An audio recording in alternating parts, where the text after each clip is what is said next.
E aí galera, tudo bem com vocês? Começando mais uma manhã estrategista. Sábado 12 de novembro de 2022. Quem diria, o ano já tá acabando, hein? Senhoras e senhores, muito bom dia, obrigado pela audiência. Mais uma manhã estrategista, sábado 12 de novembro. Eu começo com o disclaimer, eu não sou analista imobiliário e tudo que eu falar aqui não configurará recomendação de compra ou venda de nenhum ativo imobiliário. Simplesmente significa a minha opinião de carteira e eu vou comentar com vocês aqui tudo que está acontecendo no mundo pós essa semaninha aí bastante importante e de acontecimentos para o mercado. Depois vou tentar dar algum conteúdo aí um pouco mais subjetivo para que a gente possa melhorar o nosso eu e assim melhorar a nossa caminhada. Pois bem, de notícias para fechamento da semana, nós tivemos aí uma semana bem ruim. A Bolsa Brasileira, que representa uma antecipação do que pode vir a acontecer no mundo, uma vez que o mercado financeiro ele antecipa a expectativa econômica de um país. A nossa Bolsa Brasileira caiu em torno de 5% essa semana e o dólar na contramão acabou subindo os mesmos quase 5%. Tá? O negócio azedou principalmente diante da fala do nosso presidente, que pareceu, no mínimo eu diria, irresponsável, né? Ele disse uma fala que, algumas falas, né, abre aspas, né, tudo que a gente quer fazer, estão dizendo que a gente gasta muito, né, e o povo pobre fica sendo sacrificado e a gente não pode estourar os gastos, né? Então essas falas do eleito candidato Lula derrubaram o mercado essa semana. Basicamente o mercado entendeu que o risco fiscal é muito maior do que estava se esperando. Eu não quero ficar, como dito, depois que o Lula ganhou as eleições, eu disse que eu não ia ser uma oposição que ia ficar batendo no governo, falando mal para lá e para cá, porque eu acho que isso não leva a gente a lugar nenhum. O que a gente tem que fazer é duas coisas. Cobrar do governo e tomar decisão em cima dos fatos que temos. Nós temos um mundo ideal. O que é um mundo ideal? É um mundo onde o Brasil passaria por uma reforma tributária, administrativa principalmente, que é onde a gente enxugaria os gastos públicos e teria um superávit primário, teria as contas encaixadas, que é isso que faz a confiança dos investidores estrangeiros trazerem dinheiro para o Brasil, é isso que faz o governo conseguir expandir os seus gastos, pegando dinheiro emprestado com ele mesmo, mas sem estourar as contas públicas, e é isso que faz, no final das contas, todo um país crescer, a sua moeda ficar forte e a inflação não estourar. Então esse é o mundo ideal. Mas qual que é o mundo real? O mundo real é um PT que ganhou a eleição, que tem um monte de acordos com vários outros partidos, que vai precisar inchar esse governo, criando vários ministérios, criando vários cargos, e bem provavelmente o gasto administrativo do atual governo vai ser muito, do governo que vai entrar, do PT, vai ser muito maior do que o gasto do atual governo. Ou seja, ele vai inchar o gasto público, ele vai inchar a máquina pública. Isso por si só já é um problema. O outro problema que ele vai enfrentar, e que o Bolsonaro também enfrentaria caso tivesse sido eleito, é sobre o auxílio, né, de R$600, que agora vai voltar a chamar Bolsa Família. Pois bem, para sustentar a promessa de campanha dos R$600 de auxílio, mais os R$150 para criança lá e tal, que o Lula prometeu, ele vai ter que tirar esse dinheiro de algum lugar. E aí já tem a primeira possibilidade, foi a PEC, né, de R$200 bilhões, tá? Que do mesmo jeito que o Bolsonaro fez lá atrás, perto da eleição, para se eleger, que foi a PEC dos caminhoneiros, que dando dinheiro para o caminhoneiro, para o taxista, né? E que lá do mesmo jeito o mercado interpretou mal e subiu, caiu e o dólar subiu. Aconteceu essa semana. O fato que o discurso do Lula foi muito preocupante, né? Ele teve uma fala muito infeliz, dizendo que o mercado de ações é muito sensível e que ele tinha ficado nervoso à toa, né? Como se um risco fiscal não fosse importante, né? Bom, isso foi na quinta-feira, né? O mercado caiu violentamente, o dólar disparou, né? E na sexta-feira ele viu que ele tinha falado coisa errada, ele deu uma tuitada: não, nós vamos aí aprender a conviver com pessoas que pensam diferente da gente. Bom, então o fato é que nós vamos ter um governo gastão. Vamos entender um pouco como é que isso funciona na prática, antes da gente sair espalhando notícias e não tomando decisões como se deveria, né? Um governo gastão, ele vai fazer com que mais dinheiro entre na economia, porque ele vai colocar mais dinheiro na máquina pública e isso vai entrar na economia. Aí você fala: então isso é bom, Henrique, o dinheiro volta para a economia. Sim, no primeiro momento isso vai ser positivo. As pessoas vão ter mais dinheiro circulando, vai ser bom para o comércio, etc.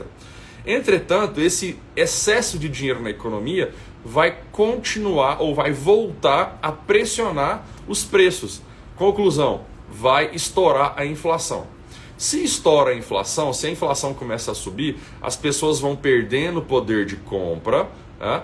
Logo a nossa moeda cai e as pessoas vão percebendo que os preços estão ficando muito mais caros e elas vão ter que intrometer na fase produtiva do Brasil.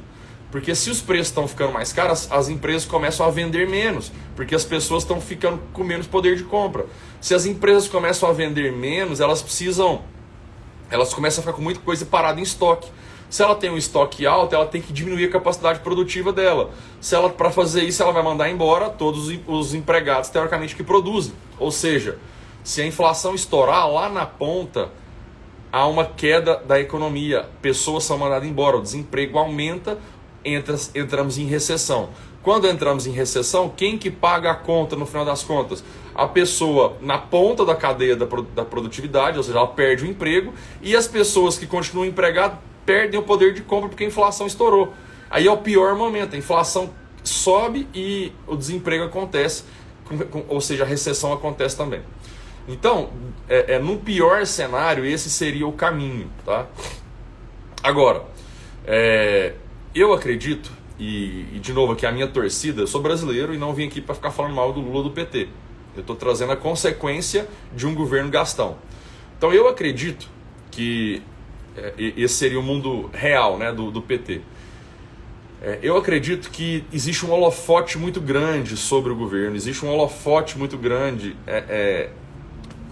principalmente sobre um congresso nosso que ficou de centro-direita, e qualquer passo dele, como essa fala, né, antes dele assumir, ele conseguiu ter essa fala e derrubar todos os mercados, e esse escarcéu todo foi feito. Existe uma pressão muito grande, então vai ser um governo muito difícil. Ele vai ter que ser muito bailarino para poder encaixar tudo que ele quer fazer, sustentar todos os aliados com esse congresso centro-direita. É certo também que um congresso centro-direita, um centrão da vida, ele acaba indo para o lado do presidente. Então, esse mundo ideal, né, de que os 99 deputados, por exemplo, do PL, que é do partido do Bolsonaro, que fariam uma forte oposição, né, da extrema-direita, ela não é só um ideal mesmo, porque na prática os deputados tudo mudam, né, para o centrão, e o centrão anda com o atual governo. Mas mesmo assim, eu acho que vai ser muito diferente do governo Dilma. Eu acho que o Lula, nem se ele quiser, e eu acho que ele não quer, ele conseguiria transformar o Brasil num processo de governo Dilma que foi realmente catastrófico para a nossa economia, né? Então, esse mundo ideal seria o atual governo fazer uma reforma administrativa e enxugar o gasto público. É só assim que ele conseguiria ter orçamento saudável para poder pagar as reformas. Qual que é a chance de um governo petista fazer uma reforma administrativa para enxugar o gasto público, para sobrar dinheiro para poder fazer as reformas, né? Essa seria a forma mais genuína, né, dele realmente sustentar o amor dele à pobreza, né, e realmente acabar com a fome do Brasil, é tirar dinheiro deles mesmos para poder pagar a população. O que ele está querendo fazer é que o Estado gere mais dinheiro, ou seja, estourar o teto de gastos, e isso faria com que a própria população pagasse essa conta. Porque se a inflação estourar e o desemprego acontecer, quem vai pagar esse crescimento, né, de dinheiro no mercado vai ser o pobre. Então é uma incoerência achar que políticas sociais de impressão de dinheiro ajudam o pobre. Não vou nem dizer médio prazo, é logo ali depois na curva, depois que o dinheiro entrou na economia, que o comércio deu uma bombadinha, já vem a crise, né? Já vem aí a conta, já chega com a inflação. Então, esse seria o mundo real e ideal. E infelizmente eu não acho que ideologicamente nós temos opções aí para ter um governo que vai sustentar uma reforma administrativa que seria o caminho. Bom, e aí, o que nós vamos fazer? Ficar reclamando? Não, de forma alguma. Ficar torcendo para dar errado para a gente poder impeachment o Lula ou tirar ele do governo, que ele nem assumiu também não. Eu queria que ele terminasse o governo, que ele fizesse um governo bom. Da minha parte, eu vou simplesmente cobrar e dar ideias, né? Então a minha ideia é essa, reforma administrativa, para poder encaixar todos os auxílios e benefícios que foram prometidos na campanha. Como eu sei que isso não vai acontecer, antes de julgar e pré-julgar, eu vou aguardar a cena dos próximos capítulos. Vai que ele encontra aí um ministro da economia técnico, né? Vai que ele não deixa esse boato de que o Haddad seria o próximo ministro da economia realmente ser verdade, né? Que eles andaram soltando isso aí, um tal de Luiz Atif, aí, um jornalista, soltou um artigo, publicou um artigo dizendo que Haddad era o candidato, né, a ministro da Fazenda. E o mercado, obviamente, não quer isso, né? Isso tudo aconteceu essa semana, tá, gente? Então nós tivemos essa semana bem conturbada por um presidente eleito que nem assumiu ainda, por uma fala dele, por algumas notícias, fez balançar todo o mercado. Os juros futuros explodiu, tá? Subiu aí 80 bips, é como se fosse tivesse subido 0,8 aí praticamente. A bolsa despencou e o dólar disparou, né? Henrique, mas ontem a bolsa subiu e fechou a semana recuperada. Mesmo com a subida de ontem, a bolsa fechou praticamente com 5% de queda. E outra, a subida de ontem não foi uma subida natural. Ela foi uma subida artificial por um player chamado China. E é um quesito que eu queria trazer aqui agora para a discussão. A China, que estava em lockdown praticamente desde a pandemia, tá? Pela primeira vez em quase 3 anos, né? Se a gente pegar 2020, 2021 e agora 2022 terminando, ou seja, em quase 3 anos, ela voltou, ela recuperou aí a economia, ela afrouxou as medidas e abriu para a economia. Isso fez com que as bolsas chinesas subissem em 8%, 9% aí em um dia só, e aí isso puxa automaticamente as ações de mineração, siderurgia do nosso país que estavam parados. Então, a Vale do Rio Doce, CSN, Gerdau, Minas. Então, essas empresas que tinham sofrido muito nos últimos 12 meses aí, subiram fortemente e levaram a nossa bolsa para cima. Por isso não foi uma subida normal, foi artificial, porque a China subiu 10% no dia, tá? Aliás, na quinta-feira, quando a nossa bolsa caiu 3%, foi a maior alta desde o Covid também da bolsa norte-americana, que reportaram pela primeira vez em um ano aí também uma inflação otimista, né, que está diminuindo aí, que leva a crer que o Banco Central americano, o Fed, na próxima reunião do Copom, ele já vai diminuir o aumento de juros que estava vindo, né? Então a bolsa americana, que tinha sofrido drasticamente nos últimos 12 meses, para vocês terem ideia, a Nasdaq, né, que é a bolsa de tecnologia, chegou a cair 30% esse ano já, mais de 30%. O S&P 500, nas 500 maiores empresas, caiu 16%, 17%. E aí, nesse dia fatídico de quinta-feira, lá fora o Nasdaq subiu 7%, a S&P 500 subiu 3% ou 4%, e a gente conseguiu cair 3%, chegou a cair 4% no dia. E se for dolarizar ainda, como o dólar explodiu, a gente caiu praticamente 7% em dólar, né? O EWZ, que é o ETF brasileiro que representa lá fora a Bolsa Brasileira, caiu 7% no dia. Então, até agora só trouxe notícias para vocês, né? O mundo voltando a ficar bom, a gente, Brasil, voltando a ficar ruim, né? E no meio do caminho tivemos ainda um evento isolado de criptoativos aí, em homenagem ao meu querido amigo aí, Rafael, monstro aí das criptomoedas. Nós tivemos um problema com a FTX aí, uma das maiores corretoras de criptomoedas do mundo, se eu não me engano, a segunda maior, só perde para a Binance. Pois bem, essa corretora ela tinha um token, né, que estava sendo negociado no mercado, e o brincalhão do presidente dessa corretora, ele usou o dinheiro da venda desses tokens para poder financiar dívidas e projetos, né, pessoais, e basicamente se alavancou. E essa semana uma empresa que tinha parte do seu patrimônio declarado sobre esse token, fez um alerta, né, da possibilidade desses tokens realmente não estarem sendo fundados em bases sólidas, e o que levou inclusive a Binance, que é a maior corretora do mundo, a falar que ia vender uma grande quantidade desses tokens, e aí começou o castelo de cartas se desmoronar. Então esses dois fatos juntos fizeram uma grande quantidade de pessoas a venderem esses tokens e a resgatarem o dinheiro da companhia, quando foi ver realmente não tinha fundamentos sólidos, era um castelo de areia. E o brincalhão do CEO pediu desculpas abertamente, desculpas, abre aspas, eu ferrei com tudo, e literalmente já entrou com pedido de bancarrota nos Estados Unidos, né, que é de falência, de recuperação judicial. Bom, isso não tira a credibilidade do mercado de criptomoedas, não tem nada a ver com a credibilidade do Bitcoin, nem da Ethereum, nem de outros projetos de criptoativos que são sólidos, mas tira sim a credibilidade dos famosos tokens, né? Que hoje está muito fácil você criar um token, tem milhões de tokens no mercado, todo mundo quer criar um token, tem até um da famosa figurinha do macaco aí, que o Neymar comprou e tal, esse tipo de figurinha que são tokens também, isso é que é o perigo, né? É uma coisa que não tem nenhum tipo de valor por trás, que literalmente sobe quando pessoas compram e cai quando pessoas querem vender. Então a lisura, né, de uma ideia de uma criptomoeda, ela não deixa de existir por causa de um player desse isolado, mas cabe a nós pensarmos o que tem por trás do ativo que nós estejamos comprando, para que a gente não caia em ciladas, né? Bom, o que a gente tem então diante de tudo isso, né? E aí, Henrique, eu vejo muitos clientes, né, desesperados, né, e tirando dinheiro eu tive um mês bem difícil, aliás, eu tive uma semana muito difícil.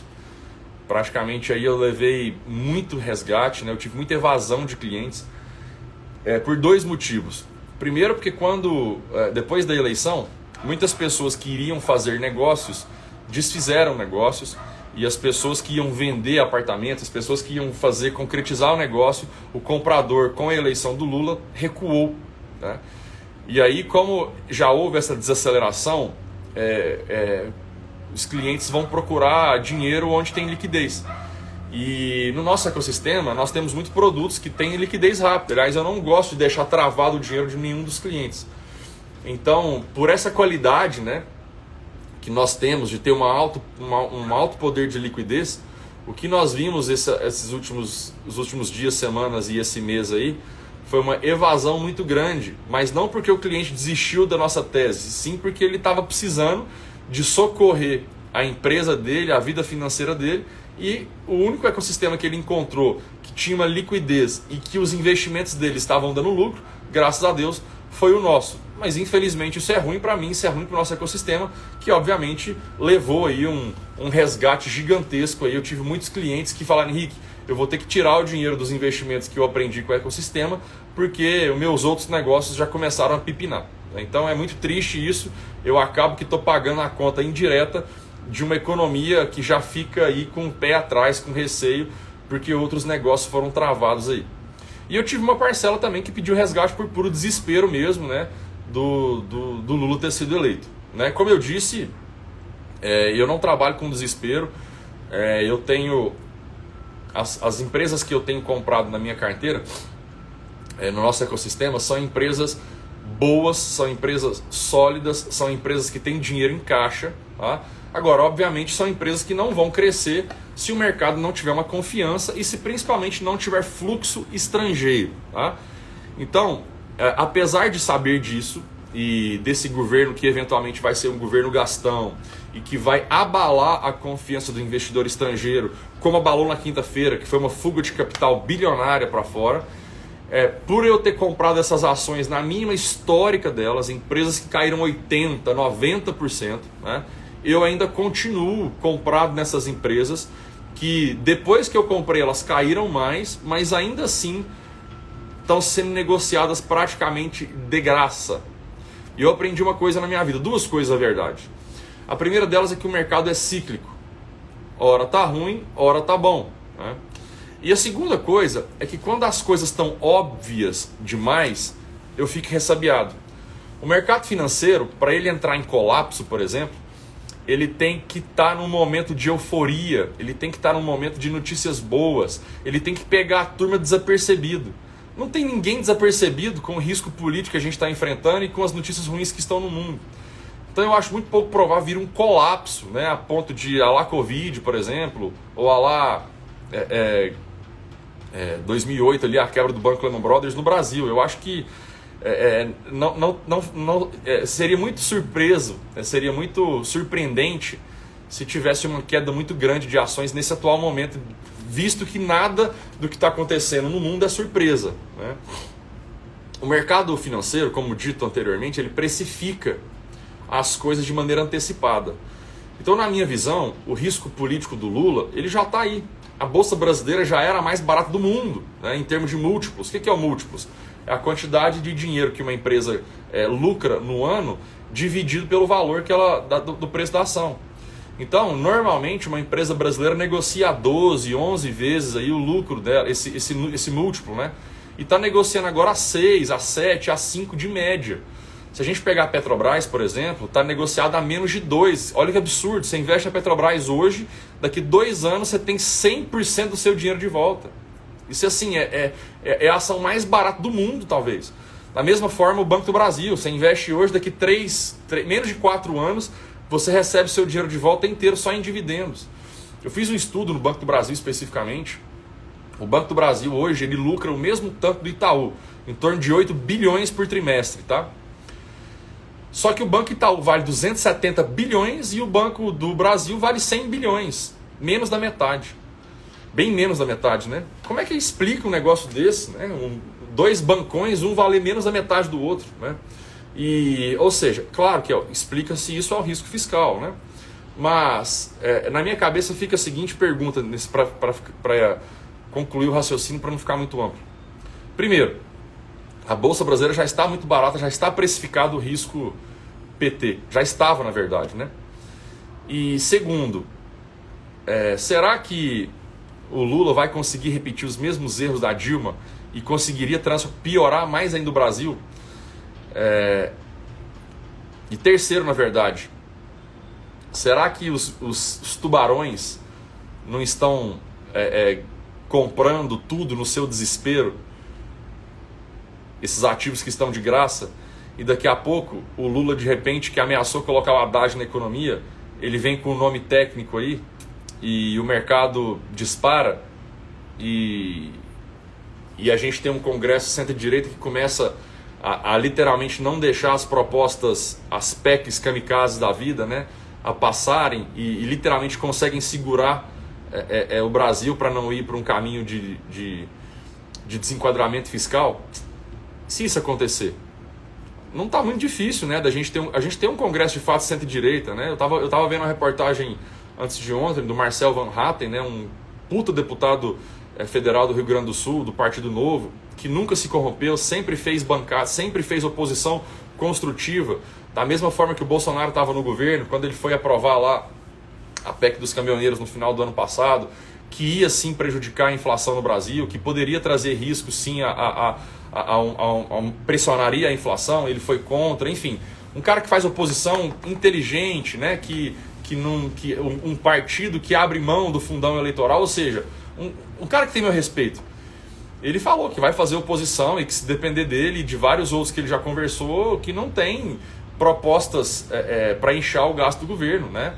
Então, ele falou inclusive que não tem nem tempo hábil, né, nesse ano ainda para aprovar essa PEC aí de 200 bilhões.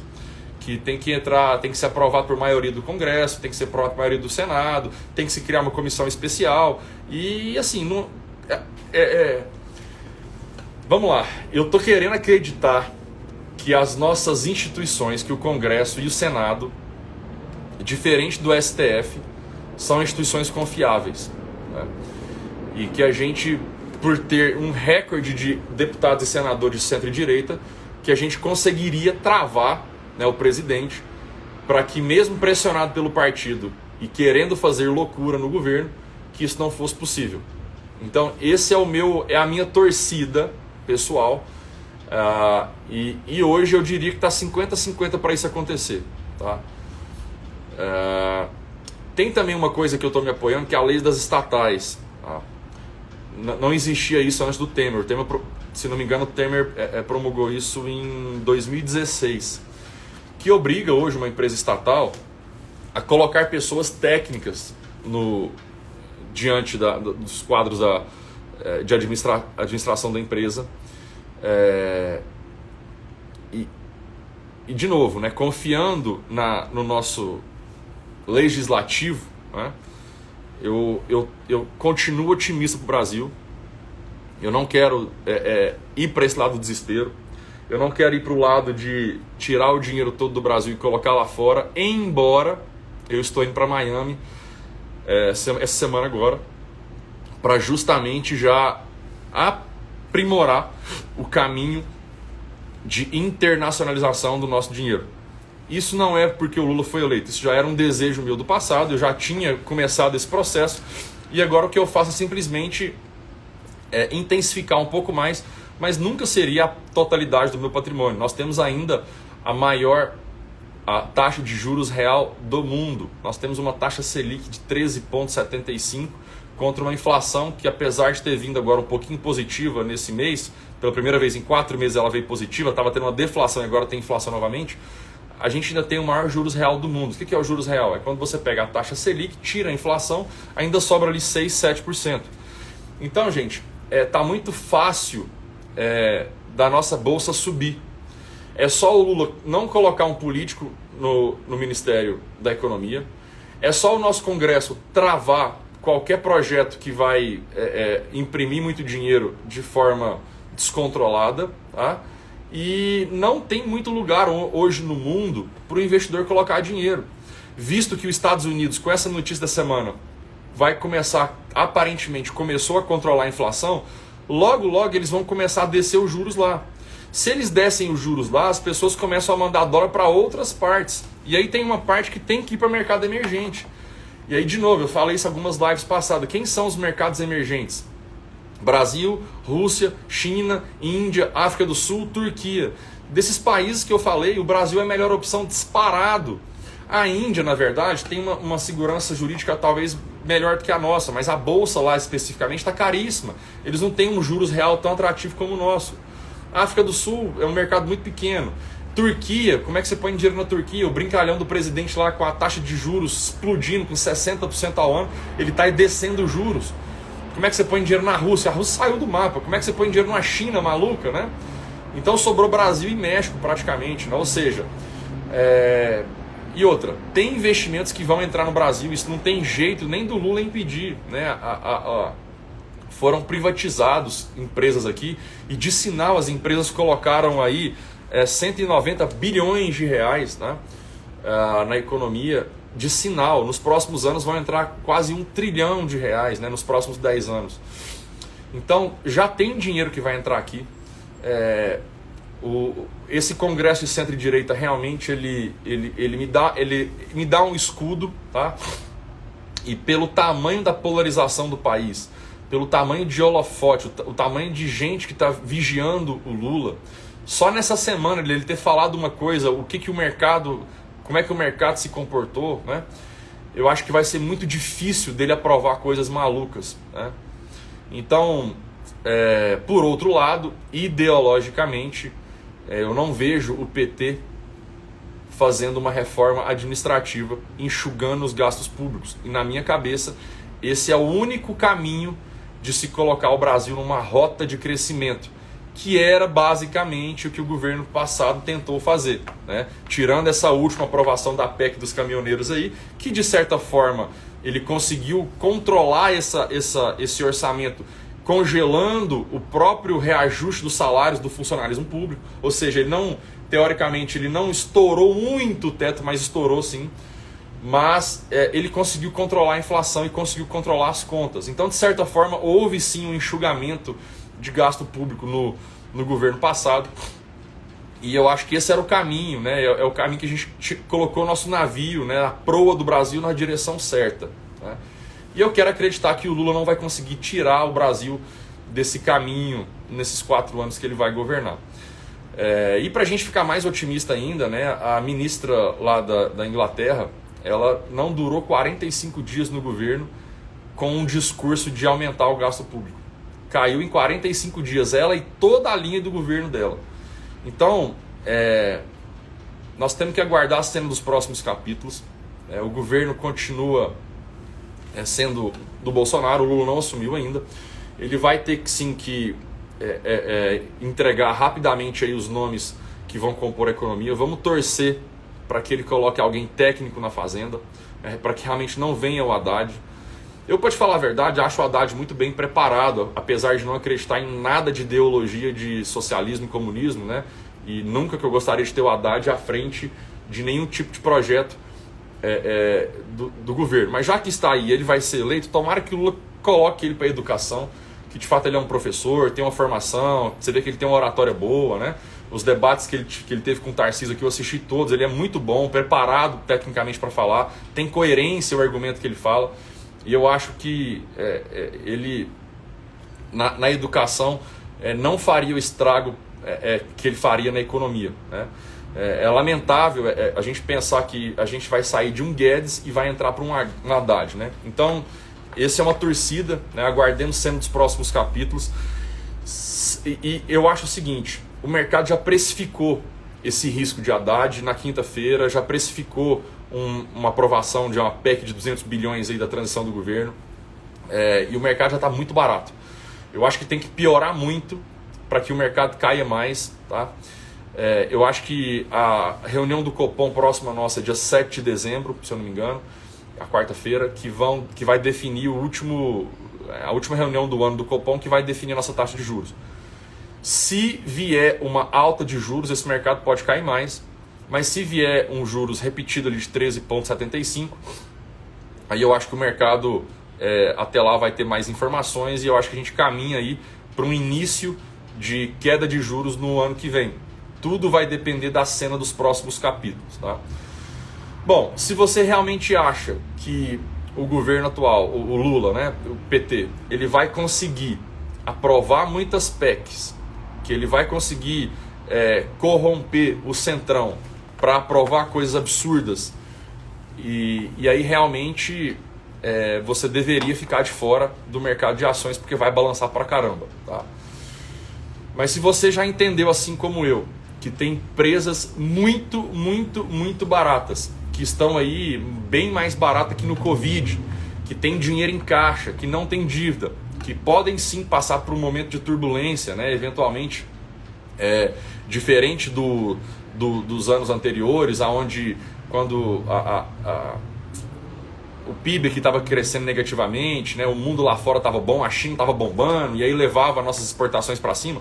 Agora não tem isso, né? Aparentemente a China agora que está reabrindo a economia, né? Então nós não vamos ter gatilhos externos, né? Economias bombando na Europa para poder melhorar a nossa exportação. Nós vamos ter que caminhar com as nossas próprias pernas. Então, se você realmente está achando que o governo ele realmente vai corromper o Centrão, que as leis das estatais não vão ser respeitadas, e que o Lula realmente não veio para fazer um governo bom, que ele não veio para deixar um legado, realmente, mais do que nunca, né, você tem que pensar em dolarizar o seu patrimônio e realmente aproveitar a renda fixa e criar novas fontes de renda, porque a coisa pode azedar muito. Eu não acho isso.